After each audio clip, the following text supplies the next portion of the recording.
Dzina la Tati, ndira Mwana, ndira Mzimu Woyera. Amen. Ndikulandireni abale ndi alongo pano pa Tiyankhuleni Ambuye.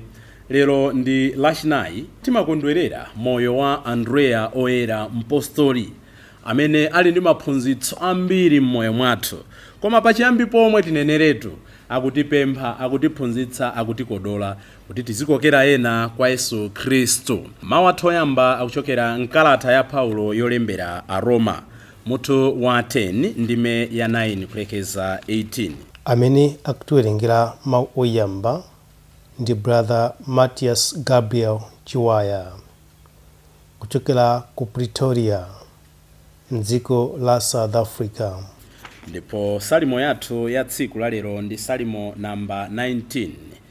Uthenga wawo umafalikira pa dziko lonse lapansi. Oyera amenewa akamafalitsa mawu a Mulungu, mawuwo amamvekera pena paliponse. N'chifukwa chake zakumwamba zikuyenera kutama ulemerero wake. Thambo lililonse ndi manja ake. Inu ndine tili ndi ntchito yopitiriza liwu la oyera limeneli kuti lifikire pena paliponse. Mawu a Uthenga Wabwino ndi monga adalembera Mateyu oyera mutu wa 4 ndime 18 kulekeza 22. Amene akutiwerengera mawu a Uthenga Wabwino komanso kutigawira mawu ndi Reverend Father Francis Damaseke kuchokera ku Episcopal Conference of Malawi ECM. Tiyeniso tisinkhesinkhe limodzi. Mawu oyamba a Roma mutu 10 ndime ya 9 kulekeza 18.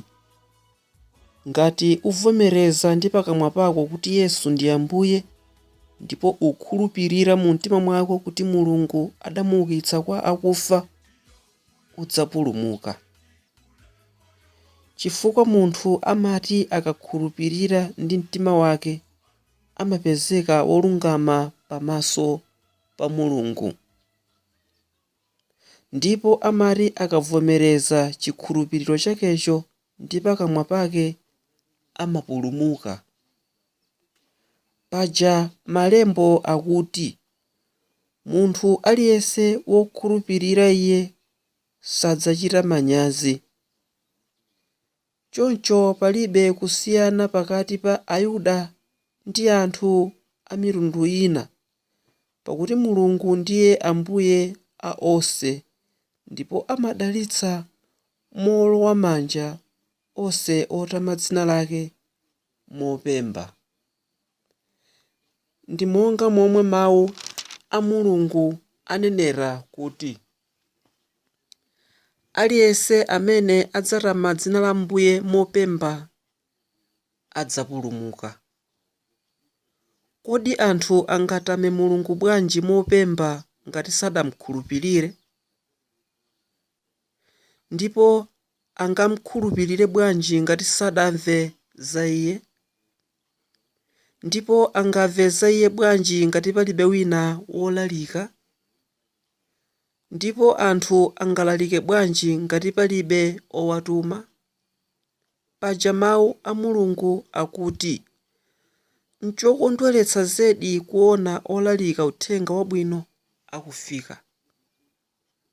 Koma si onse amene adalandira Uthenga Wabwinowo. Ndi monga mneneri Yesaya anenera kuti, Ambuye, ndani adakhulupirira zimene tidalalika? Motero munthu amakhulupirira chifukwa cha zimene wamva, ndipo zimene wamvazo zimachokera ku zolalika za Khristu. Koma ntafunsa, kodi ndiye kuti Aisraeli sadawamve mawuwo? Iyayi, kumva adamva ndithu. Ndi monga mawu a Mulungu anenera kuti liwu lawo lidamveka pa dziko lonse lapansi, mawu awo adafika mpaka ku malekezero a dziko. Mawu a Ambuye. Tithokoze Mulungu. Ambuye akhale nanu. Mawu a Uthenga Wabwino monga adalembera Mateyu oyera. Ulemu kwa inu Ambuye. Pa nthawi yomweyo Yesu akuyenda m'mbali mwa nyanja ya Galileya adaona anthu awiri pachibale pawo, Simoni otchedwa Petro ndi m'bale wake Andrea akuponya khoka m'nyanjamo popeza kuti anali asodzi. Yesu adawuza kuti, inu munditsate ndidzakusandutseni asodzi a anthu. Pomwepo iwo adasiya makoka awo natsatadi. Atapitira pamenepo Yesu adaonanso ena awiri pachibale pawo, Yakobo ndi Yohane, ana a Zebedeyo. Iwo anali mchombo pamodzi ndi bambo wawoyo akukonza makoka awo. Yesu nkuwayitana, pomwepo iwonso adasiya chombo chawo ndi bambo wawo uja natsata Yesu. Mthenga wa Ambuye. Abale ndi alongo, bambo Frank Lazaro Phiri amenenso timakhala nawo kwambiri pano pa Tiyankhule na Ambuye, adayimba nyimbo ndoyimba bambo aja msamango waona, adayimba kuti ndamva liwu laokondeka wanga, ndamva liwu laokondeka wanga, iye uja lero wasiya zonse ndikumutsata. Haleluya, haleluya, haleluya, amen. Iwo nasiya zonse ndikumutsata. Chimodzimodzi ife tisiye zonse tizimutsata. Mwenatu kungoyimba nyimbo imeneyi tamaliza kale zimene chaka cha lero chikutipempha, chaka cha Andrea amene anali Mpostoli, amene anali ophunzira wa Ambuye Yesu, amene anali m'bale wake wa Simoni Petro. Iyeyu ankachokera ku Betsaida, ndipo m'moyo mwake muli maphunziro ambiri amene inu ndine tingasinkhesinkhe kuthupi komanso kuzimu. Phunziro lathu loyamba, anachita machawi kuvomera uthenga wa Yesu Khristu. He was quick to respond to the calling of Jesus. Mmene Yesu amayenda mphepete mwa nyanja atangoona anthu pachibale akuwakodola, nthawi yomweyo sanazengereze, anasiya zonse nkumatsata. Inu ndine Mulungu amatikodola kambirimbiri kuti tikudikira mpaka lipenga lidzalire, kuti lipenga loyamba sinamve, lipenga lachiwiri sinamve, lipenga lachitatu sinamve, ine ndataya moyo wanga, tisadzadikire kutaya moyo wathu ayi. Andrea atangomva kuitana kwa Ambuye anasiya zonse. Zona zake nzakuti inu ndine tikumampusitsa Mulungu, tidavomera kuti inde ndikutsatani, koma machitidwe athu ndi ayi sindikutsatani. Tili ngati anyamata awiri aja amene wina adanena kuti ndipita kumunda koma pambuyo pake sadapite, pamene wina amene adanena kuti sindipita pambuyo pake adapita. Tayima potani. Chachiwiri, St. Andrew was a disciple of John the Baptist. When he realized that Jesus is the Lamb of God, pamene Yohane Mbatizi amauza kuti naka kankhosa ka Mulungu kamene kamachotsa machimo a dziko lonse lapansi, anamusiya Yohane Mbatizi ndi kuyamba kutsata Ambuye Yesu. There should be some people who should usher us to the great King. Timachita la Mulungu lapitali chaka cha Yesu Khristu mfumu. Atokhala nda nsembe amene adatipangitsa kuti tiyambe kukonda Ambuye Yesu, atokhala kuti nda abusa, atokhala kuti nda asisteri, atokhala kuti nda acheya mphakati, atokhala kuti ndi makolo athu. Koma after following John the Baptist, there should be a time now where we should follow Christ. Tilipo anthu ambiri timakhulupirira anthu anzathu kusiyana ndi mmene timakhulupirira Yesu Khristu. Yesu Khristu akanena kuti tilape sitimalapa, Yesu Khristu akanena kuti tithandize osauka sitimathandiza. Koma atangonena apulo amene timakhulupirira, ansembe amene timakhulupirira kuti panganiza kuti anthu timapanga ndi mtima wonse, anthu apereka moyo wawo mpaka kufa chifukwa cha mawu aneneri, aneneri akenso mwina onyenga. John the Baptist anaonetsa anthu aja Yesu Khristu, sikuti anachimwa, koma anthu aja anazindikira kuti Christ is everything, is all in all. Tisiye kukhulupirira anthu koposa mmene tingakhulupirire Yesu Khristu.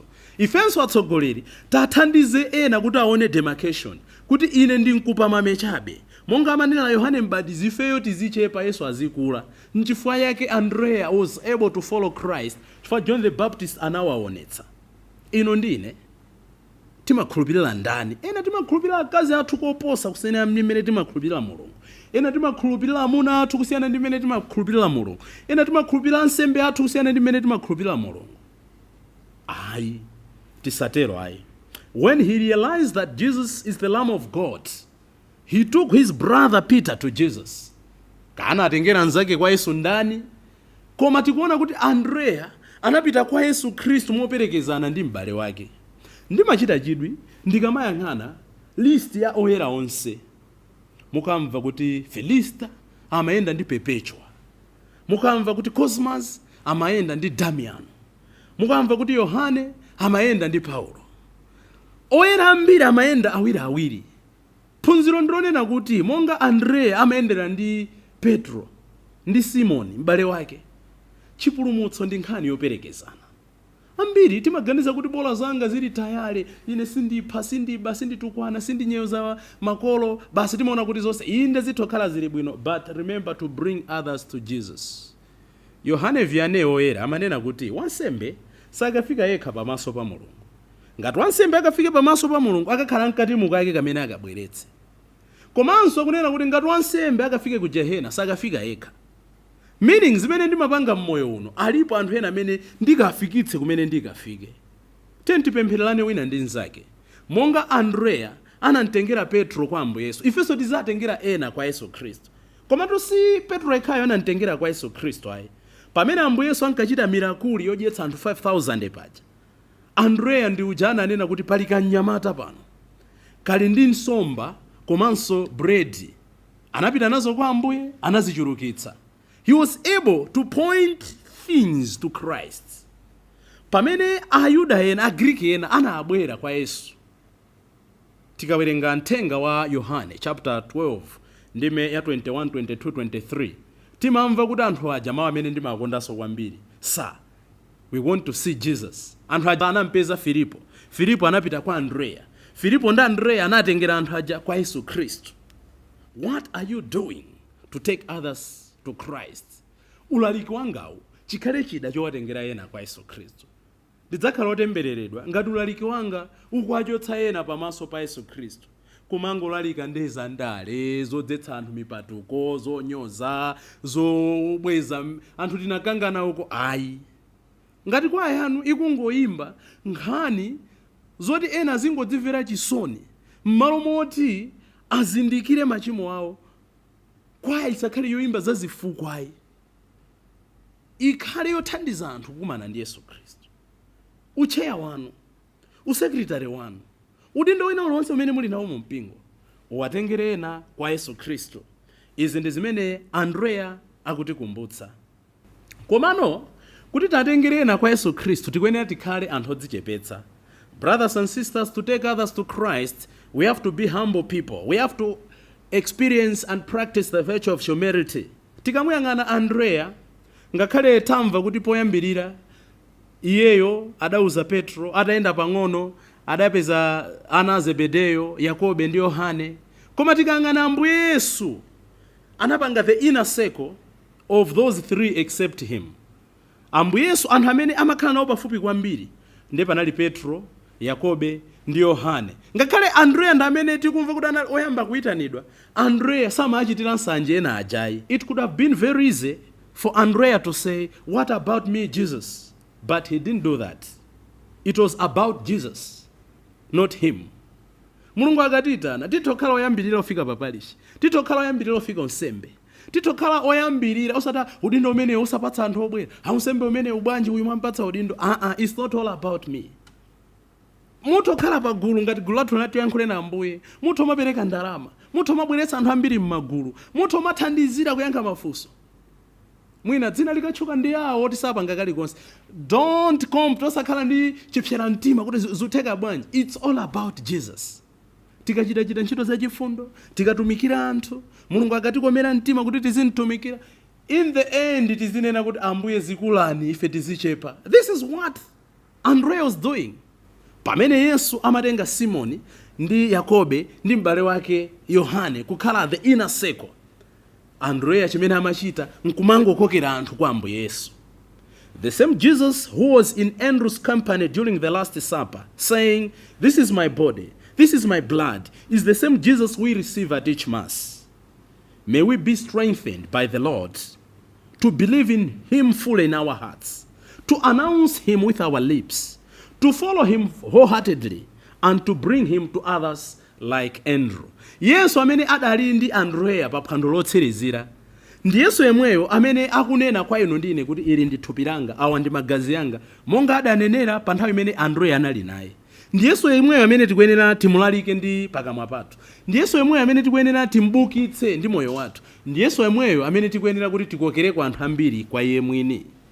Tapempha Ambuye tsiku la lero kuti pochita chaka ichi cha Andrea, moyo wathu ukhale wokonzeka kutumikira, ukhale odzichepetsa, ukhale otengera ena kwa Yesu Khristu, koposaposa okonzeka kuvomera kuyitana kwa Ambuye.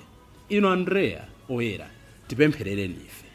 Dzina la Atate ndi la Mwana ndi la Mzimu Woyera. Amen.